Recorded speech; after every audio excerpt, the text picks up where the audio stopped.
이승만 TV 시청자 여러분 안녕하십니까? 2023년이 되었습니다. 2023년의 첫 방송이 되겠습니다. 올해도 저희 이승만 TV를 많이 사랑해 주시고 애청해 주시고 또 저희 이승만 학당이 벌이고 있는 이승만 대통령의 이념과 업적을 연구하고 교육하고 홍보하는 일에 많이 협조해 주시면 대단히 감사하겠습니다. 오늘의 시간은 이영훈의 다시 찾는 조선 후기 18번째 시간입니다.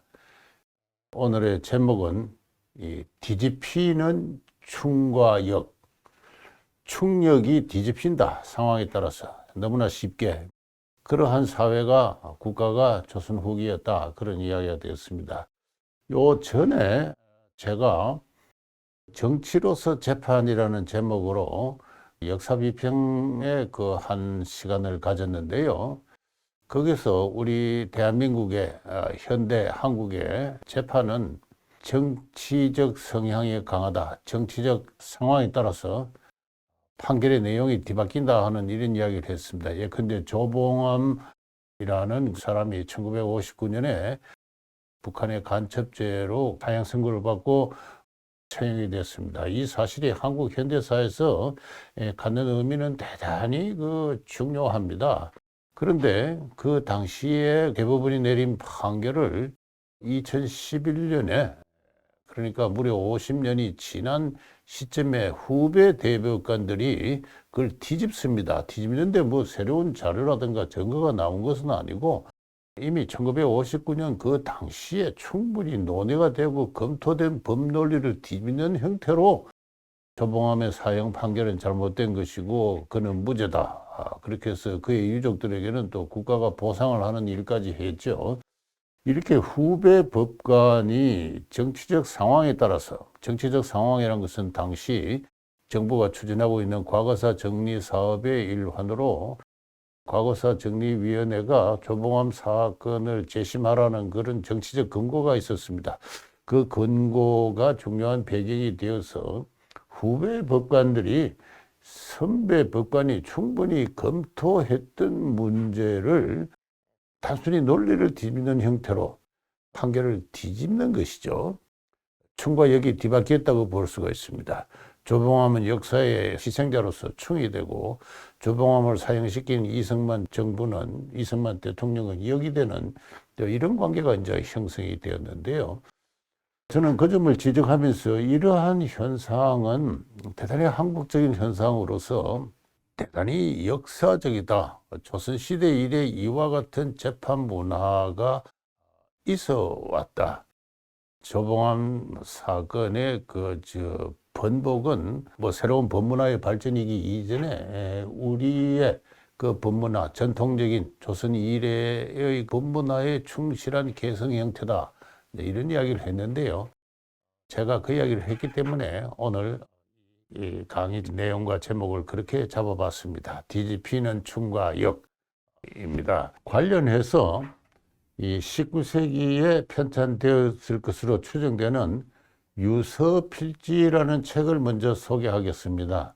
유생과 그다음에 지방의 행정 실무를 맡은 서리들이 반드시 알아야 될 내용이다 하는 것인데 그 내용을 보면은 상소를 하거나 뭐 청원을 할 때 관에 대해서 이러한 투식으로 하는 것이 좋다 하는 일종의 행정 매뉴얼 내지는 서식집입니다. 그 유서필지라는 책 제목이 있고요.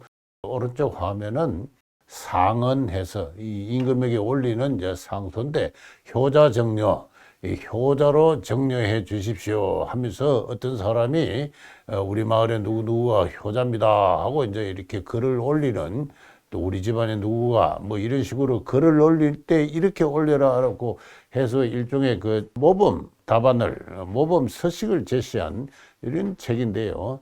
이 안에 조상의 죄를 씻어달라 또는 조상의 벼슬을 회복해달라 하는 이와 같은 그 청원에 관한 서식이 있습니다. 선조의 신언과 복작을 청하는 서식이 있는데요. 신언이란 것은 우리 선조가 무슨 죄를 지었다고 판결을 받고 유배를 하다가 생활하다가 돌아가셨습니다. 그러나 알고 보니 죄가 없었습니다. 선조의 죄를 씻어주십시오. 이런 내용입니다. 근데 제 몇 대조 아무개는 예전에 조정에서 영의정으로 있었는데 간특한 삼사의 상소로 유배 중 원통하게 사망했습니다. 그 간특함이 이제 드러났으니 저희 선조의 죄를 씻어주십시오. 뭐 이와 같은 그 취지의 이제 그 신원을 청하는 서식이 되겠고요. 그다음에 이렇게 신원을 받고 나서는 또 옛날 벼슬을 돌려달라는 그 청원을 합니다. 저희 선조 아무개는 흉당에 흉악한 그 무리들의 모함을 받아 유배되었으나 다행히 선왕의 은혜를 입어 죄를 씻었으나 아직 옛 관직의 회복이 이루어지지 않았으니 회복해 주십시오. 뭐 이와 같은 거죠. 그것이 바로 신원과 복작을 청하는 서식의 내용이 되겠습니다. 이 유서필지라는 많은 사람이 참고하는 그 일종의 행정 매뉴얼에 이와 같은 그 서식이 들어가 있다는 것은 이 선조의 신원과 복작을 청하는 그 행위가 풍조가 굉장히 광범하고 일반적이었다는 것을 이야기할 수 있습니다.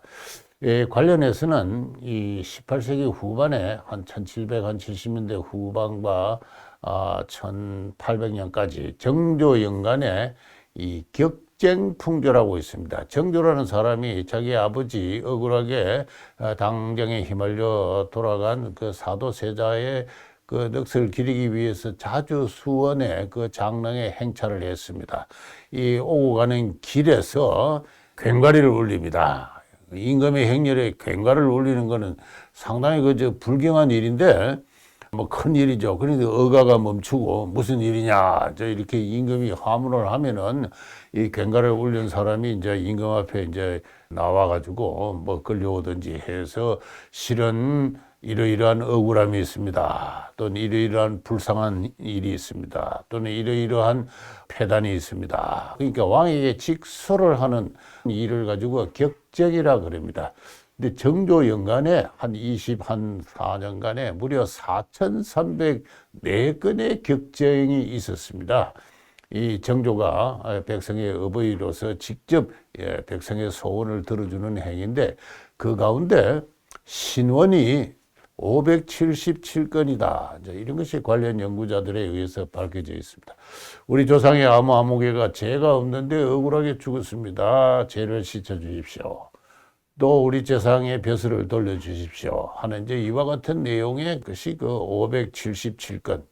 신원은 죄가 없는 조상에 대한 탄원이고 벼슬을 돌려달라는 것은 그 앞에 갖는 이라는데 은혜를 구한다는 그게 포함되어 있습니다. 여기서 볼 수 있듯이 상당히 광범한 풍조로 조상의 신원과 복작을 구하는 현상이 있었습니다. 그런데 이 같은 그 신원과 복작을 청하는 풍조는 결코 이 유서필지가 쓰인 19세기나 또 그 직전에 어떤 정조연간의 현상만은 아니고 16세기 이래 조선의 양반 정치, 양반 사회, 양반 문화의 형성과 발전의 중요한 축을 이루어 온 것이다. 그렇게 이야기할 수 있습니다. 관련해서 저는 이 서원 또는 사후의 건립과 그 향사란 것은 서원과 사후에 그 신조가 모셔져서 제사의 대상이 되는 걸 가지고 이 향사라고 하는데요. 조선왕조의 양반 정치와 사회와 문화를 상정하는 것이 전국 곳곳에 건립된 서원이죠. 이 서원이 총 수가 얼마였느냐, 또 거기에 누가 제사의 대상으로 배양이 되어서 향사되었느냐 하는 이제 이와 같은 그 연구를 참조해서 요약하면은 다음과 같은 표를 제시할 수가 있습니다. 이 16세기 초에서 뭐 중후반까지 중종연간과 명종연간에는 전국에 22개의 서원이 설립되었습니다. 서원 또는 사후라는 것은 아직 국가의 공인을 받지 못합니다만은 일종의 민간이 설립한 어떤 비공인 서원이라고 할 수가 있는데요. 이 22개의 서원이 이제 16세기부터 세워지기 시작을 했습니다. 근데 거기에 배향된 인물은 41명 이렇게 됩니다. 그 다음에 선조, 광해연간 이 16세기 후반과 17세기 초반은 서원이 119개, 그 다음에 267명이 입향이 되었고요. 뭐 이런 식으로 해서 이제 쭉 18세기 말까지 1800년까지 각 왕대별로 얼마만큼 서원이 설립되었느냐 그 총수를 따지면은 676개입니다. 근데 이것은 그 자료에 따라서는 다릅니다. 한 720개까지 나오기도 하고요. 이 자료는 정보문헌비고라는 그 조선왕조가 편찬한 그 일종의 역사 사전에 나오는 그 이야기입니다만은 이후 19세기가 되면은 이제 서원 사후의 그 설립 그 추세는 주춤합니다만은 그러나 이 서원보다는 등급이 낮은 비공인 서원으로서 사후는 개별 문중 친족 단위로 이후에도 꾸준히 설립되고 있어서 실제로 존재했던 크고 작은 서원은 대원군이 그것을 철폐하는 한 1860년 전까지 그 직전까지 거의 1000개에 달하지 않았을까 이렇게 짐작을 할 수가 있습니다. 여기에 신조가 모셔진 제사의 대상이 되는 인물은 총 1873명입니다. 18세기 말 현재. 근데 이거는 같은 사람이 중복해서 여러 서원에서 입향이 될 수가 있었으니까 그 숫자는 좀 더 따져봐야 됩니다. 한 3분의 2 정도, 한 1200명 정도가 되지 않았을까 뭐 그렇게 추정하고 있습니다. 그런데 이 가운데 이 서원에 모셔진 조선의 양반 정치와 문화를 그 상징하는 서원에 모셔진 양반 관료 학자 가운데 511명이 그러니까 27%가 원래 정치범이었습니다. 정치범이었다는 것은 그들이 그 당쟁에 휘말려서 또는 정변에 휘말려서 죄인으로 처벌되거나 또 유배를 당한 그와 같은 사람들입니다. 대역죄로 걸렸거나 붕당을 결성했다는 제목으로 처벌을 받은 사람입니다. 근데 이후 그가 죽고 나서 그의 후손에 의해서 또는 그의 그 당파에 의해서 그 신원이 되어서 제가 씻어진 것을 넘어서서 친족과 일향의 당파의 원로로 추대가 되어가지고 서원에까지 이렇게 이제 놓서지게 됐는데 그런 사람이 전체의 27%다는 것입니다. 그만큼 이 조선의 중요한 양반 관료 학자는 정변에 휘말려서 이 신원이 되고 복작이 되고 하는 경력의 소유자가 아주 많았다고 할 수 있고 따라서 이 신원과 복작의 풍조는 다시 말해서 재판의 결과가 이 대역죄다 또는 붕당죄다 하는 이 판결이 뒤집혀가지고 춤과 역이 뒤집히는 현상은 16세기부터 줄곧 조선 정치사의 중요한 현상으로 추세로 이어져 온 것이다. 여기서 자세하게 소개할 수는 없습니다만은 가장 이 정치범의 빈번했던 때가 선조 광해년이고 그다음에 현종, 숙종, 경종 연간입니다. 특히 숙종 연간인데요. 입향자의 30%가 이 정치범 출신입니다. 선조 광해 연간은 그 앞에 있었던 어떤 그 기묘사화 또는 을사사화라는 중종 연간에 두 번에 걸친 큰 사화가 있어가지고 조광조 등 이 사림들이 정변에 희생이 되었죠. 그 조광조는 좀 더 일찍이 신인이 되었습니다만 그 당시 그 정변에 휘말려가지고 사화를 입어서 처벌된 많은 사람들이 신원이 된 다음 서원에 입향이 되는 것이 바로 선조 광해 연간의 일입니다. 그 다음에는 이게 가장 이제 활발하게 서원이 건립되고 또 이 정치범을 입향했던 그 시기가 바로 17세기 말 그 숙종연간인데요. 이 1087개의 서원이 한 60년간에 세워지고 그다음에 326명의 그 양반 관료 학자가 여기에 이제 제사의 대상으로 모셔지는데 그 30%가 정치범인데 이것은 이때 엎치락 뒤치락 했던 그 당쟁과 관련되어 있습니다. 주로 남인과 서인이 정권을 두 차례씩 쥐고 빼앗기고 도합 네 차례의 큰 어떤 환국이 있었죠. 이런 과정에서 정권을 새로 잡은 정파가 가령 남인이 물러가고 서인이 정권을 잡았다 하면은 서인의 정치 지배 세력은 남인에 의해서 처벌된, 유배되거나 처형된 그들의 그 선조를 신원을 하고 이 서원에 이렇게 제사의 대상으로 받드는 이제 이와 같은 현상이 나타난 것입니다. 따라서 이 정치범의 그 시기별 추세를 보고 그 내용을 살펴보면은 이것은 조선의 중요한 어떤 그 정병과 당쟁과 깊은 관련이 있다. 중종연간, 명종연간부터 이 내용을 살피면은 역시 세조가 조카 단종을 물려내고 왕위를 이제 빼앗았죠. 그에 저항하는 그 성산문 사육신들의 단종 포기 사건이 있었습니다. 그다음에는 이제 연산군이 그의 그 폐비 윤씨, 이 어머니에게 사약을 내리게 한데 협조를 한 그 선왕들의 그 신하라든가 이를 사초로 역사서로 그 기록한 어떤 사관들을 또 두 차례에 걸쳐서 대거 숙청을 했죠. 무오사화 또 갑자사화라 합니다. 이제 이런 내용들이 이제 출발을 이루어 가지고 그다음에 중종연간에는 조광조 등 그 사림을 숙청하는 기묘사화 또 얼묘사화입니까? 이제 이런 사화들이 있었습니다. 그리고 이제 또 인조연간에는 인조반정, 광해군을 물리친 인조반정이 있고 북인이 이제 숙청이 되고 다시 서인이 이제 복권을 하고 그다음에 일단 남인과 서인 간에 이제 또 몇 차례에 걸친 어떤 정변이 있고 이제 이러는 과정에서 발생한 수많은 정범들이 정치 상황에 따라서 신원이 되고 복작을 하고 했던 그와 같은 현상들이 이 서원의 건립과 향사를 추세를 통해서 알 수 있다. 그렇게 이야기를 할 수 있습니다. 이 관련해서 이 신흥과 향사의 그 대표적인 사례 하나로 이 기묘사화 때 처형된 그 조광조 일파가 조선 도학의 정통으로 다시 복권되는 과정이 있습니다만 더불어 매우 상징적인 것이 이 사육신입니다. 이 세종의 왕위 찬탈에 저항을 하다가 죽은 사람들이 그 사육신이죠. 이 사육신은 이 대역죄에 걸려가지고 능지처사형을 당했습니다. 사지가 찢겨가지고 전국으로 그 시신이 흩어지고 그의 형제와 자녀들은 모두 멸족이 되었습니다.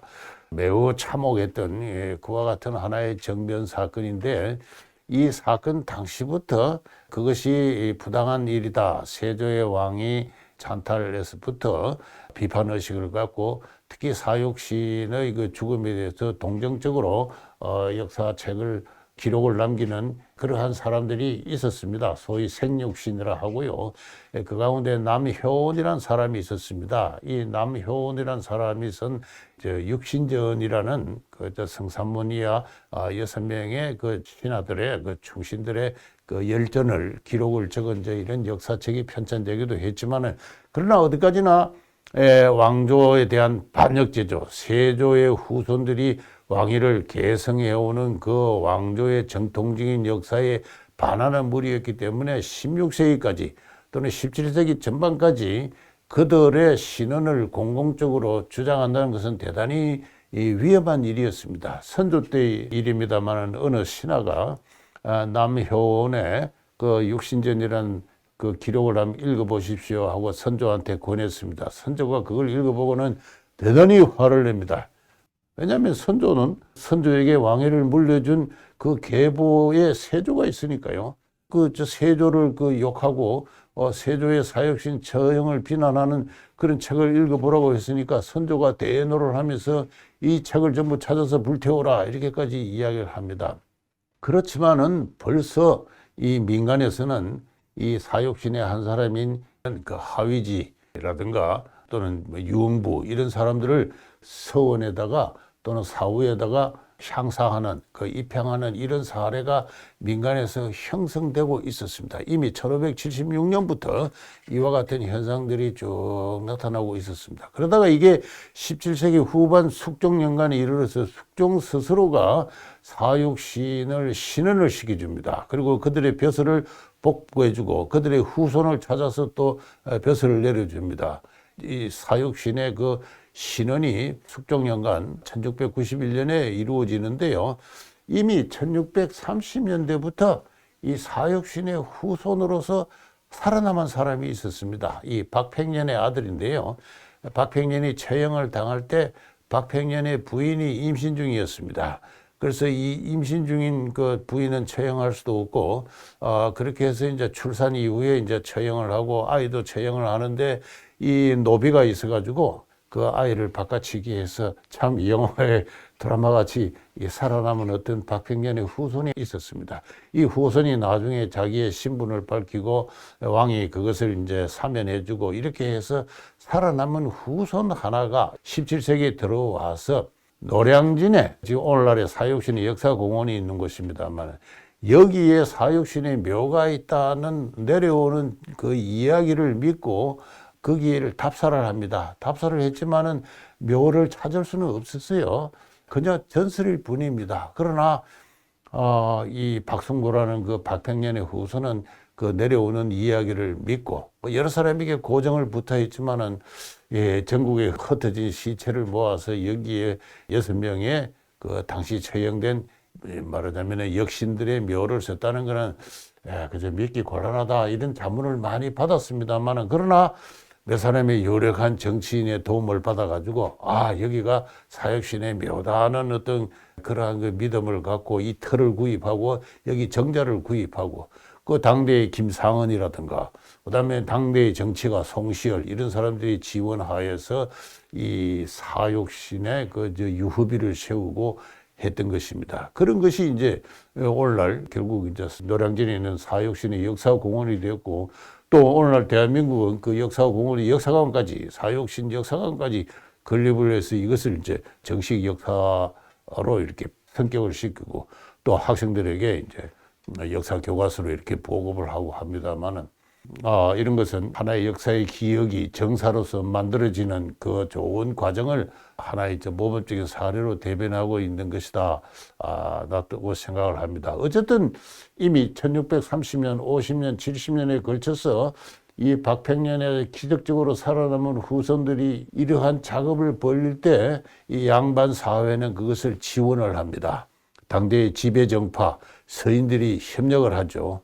실제로는 이 서인들의 그 정통을 그 기원을 이루는 조광조조차도 사육신에 대해서는 상당히 동정적이었습니다. 뭐 이런 연원으로 당시에 그 17세기의 지배정파 서인의 도움을 받는 가운데서 전국 한 20여 개 사원에서 이 사육신의 위패가 모셔지고 또 이런 역사 유적이 개발되고 이러면서 드디어 1691년에는 숙종이 몇 가지 청원을 받은 위에서 이 사육신을 전면적으로 공인을 하게 되는데 이것은 조선왕조 정치사에서 대단히 중요한 의미를 갖습니다. 자기 선조가 처형한 반역자들을 충신으로 되돌려 놓는 것이죠.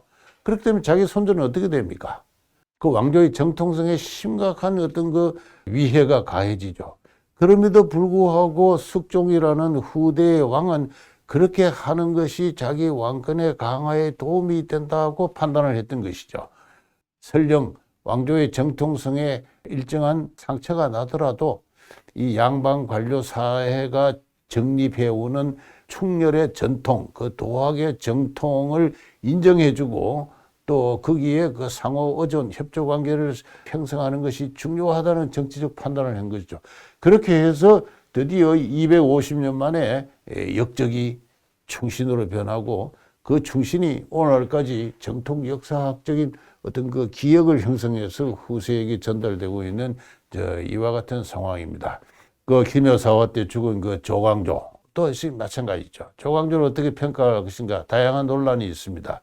그러나 조광조와 더불어 그 당시 희생된 그 선비들을 가지고 오늘날에는 기묘 명현이라 이름을 붙여가지고 자주 여러 곳에서 그들을 글을 모아서 전시도 하고 하는 이제 이와 같은 일이 벌어지고 있습니다만은 어쨌든 이러한 과정을 통해서 조선 왕조의 정통성과 더불어 양반 정치 문화 학문의 정통 계보가 성립을 합니다.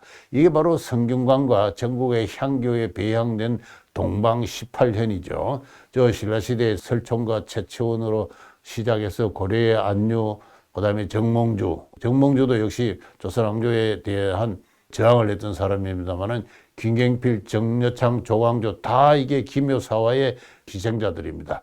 이런 그저 왕권의 억압과 탄압 그리고 간당과 흉악한 무리의 그 업무를 뚫고 이제 밝고 깨끗한 사림의 정통이 이제 이렇게 형성되어 왔다. 그렇게 해서 이현적, 이황, 김인우, 이이, 성혼, 김장생, 조훈, 김집, 송시열, 송중길, 박세채로 이어지는 이 도학의 정통이 성립해서 이 면모의 배양이 됩니다. 성균관과 전국의 향교의 배양이 됐다는 것은 이 성균관과 전국의 향교는 공자의 위패를 모신 것입니다. 공자의 위패를 모시고 좌우에 공자의 그 4명의 제자가 모셔지고 그 다음에 이제 중국과 그 조선의 현인들이 이렇게 모셔지는데 조선에는 이 18명입니다. 이들은 성인입니다. 그 혼백이 영원히 죽지 않는 영원한 제사의 대상이 되는 이 성인의 반열로 이렇게 올랐습니다. 비록 왕권을 초월하는 그와 같은 정치적 권위를 가질 수는 없지만 결코 왕권이 무시할 수가 없는 대부, 왕이 제후라면은 대부의 신분을 갖는 그들의 학문과 문화의 정통이 이렇게 이 신흥과 복작의 전통 그 문화를 통해서 형성되었습니다. 따라서 신헌과 복작, 다시 말해서 춤과 역을 뒤집는 이 과정은 조선 왕조의 그 당쟁, 정변과 당쟁으로 얼룩진 그 역사와 함께 한 것이다. 자, 피가 묻어 있는 역사입니다. 그 과정에서 춤과 역이 몇 차례나 이리저리 뒤집히는 현상입니다. 서인들이 집권을 했을 때 숙종년간에 소위 경신황국이라 그럽니까? 서인을 신원하고 추존하는 그런 문화가 발생을 합니다. 그런데 그때부터 영남의 남인들은 권력에서 배제가 되죠. 그런데 영남 남인들은 권력에 배제됐다고 해서 가만히 있는 게 아닙니다. 자기들끼리 단결해서 특히 경상우도를 중심으로 해서 서원을 세우고 남인의 선조를 배양을 합니다. 그런 청원이 올라갈 때 영남의 유생 10,000명이 거기에 집단적으로 서명을 합니다. 그러면 지배정파 서인은 그것을 무시하는 것이 아니라 일정하게 용납을 합니다. 그러한 지역적 배려를 통해서 정권이 안정될 수 있다고 보는 것이죠. 따라서 이 신흥과 추존의 문화는 지배정파가 주도를 해 나가는 과정이지만은 동시에 패배한 정파도 그들 나름의 그 학맥과 당파 그리고 지연에 기초해서 똘똘 뭉치는 하나의 계기가 되기도 했던 것입니다. 자, 이제 좀 길어졌습니다만은 춤과 역이 뒤집히는 배경에 대해서 간략하게 설명하겠습니다. 그 배경을 저는 한 3가지로 생각하고 있는데요. 첫째는 우리 동양사회, 중국을 중심으로 한 이 동양사회에서 재판이라는 게 도대체 뭐냐 하는 문제가 있습니다. 여기는 그 황제 또는 국왕이나 그의 대리인에 의한 예의 회복과 조정 과정으로서 재판의 특질이 있습니다. 선이냐 악이냐 정이냐 부정이냐를 그 판가름한다기보다는 이 천지자연을 관통하는 예의 회복과 조정의 과정이기도 한데 그 판단은 하늘을 대신하는 황제, 국왕이나 그의 대리인, 관료 1인에 의해서 행해집니다. 그래서 이 대단히 한 사람에 의해서 황제든 국왕이든 지방의 관료든 간에 어떤 한 개인에 의해서 행해진다는 점에서 이건 대단한 임의성을 가질 수가 있습니다. 그래서 중국에서도 이런 신흥과 추존 현상이 있었습니다. 그러나 중국에서는 조선에서와 같은 그러한 대규모 집단적인 어떤 그 신흥과 추존 현상은 없었습니다. 이 조선 나름의 독특한 어떤 종교적 어떤 문화적 현상으로서 신흥과 추존의 그 풍조를 생각할 수가 있는데요. 이에 대해서는 제가 지난번에 말씀드렸던 전통 종교 원시적 어떤 애니미즘과 그 다음에 샤머니즘, 그 위에 불교, 도교, 그 다음에는 이제 15세기 이후에 그 유교의 접합 과정으로 생겨난 조선 고유의 조상신과 그리고 동성 남계 친족 집단의 형성을 들 수가 있습니다. 이 조선 고유의 그 조상신을 중심으로 한 전통 종교에서는 제가 이 시리즈의 초반부에서 이 종교에 대해서 충분히 이야기를 했습니다. 그 조상신을 모시는 남계 친족 집단이 16세기 이후에 전국 도처에서 마치 우후죽순처럼 생겨나기 시작을 했습니다. 19세기 말이 되면은 최고급의 어떤 양반 관료나 학자를 모시는 전국의 친족 집단 숫자가 한 200여 개 정도가 되는데요. 바로 이러한 친족 집단이 생겨나면서 그들에게 있어서는 이 조상신이 그들의 삶의 존재에 가장 중요한 이유와 어떤 목적이 되는 그런 관계가 형성됩니다. 죄인을 조상신으로 두고서는 평생 죄인으로 살 수밖에 없는, 그러니까 삶의 질을 집단적으로 개선하는 전략의 인하로서 조상신의 신호는 후손된 자로서 결코 멈출 수 없는, 몇백 년이 걸치더라도 반드시 관철해야 될 중요한 어떤 목적이 되는 것입니다. 이제 그런 사람들이 이제 관료로 과거에 급제하고 학자로 명성을 떨치면서 신원과 복작의 풍조는 그야말로 광범한 어떤 시대적 현상을 이루었다고 할 수가 있습니다. 이 종교적인 현상이라는 걸 제가 말씀드리고요. 그다음 두 번째는 제가 조금 전에 잠시 언급을 했습니다만은 조선의 국왕, 이 중화 세계에서 제후의 신분을 갖는 조선의 국왕과 양반 관료, 이 중화 세계에서 대부의 어떤 지위를 갖는 이 두 사이의 관계가 상호 의존 내지 견제의 위계 관계다는 것입니다. 조선의 국왕은 중국의 한계와 같은 절대적인 권력이 아니었습니다.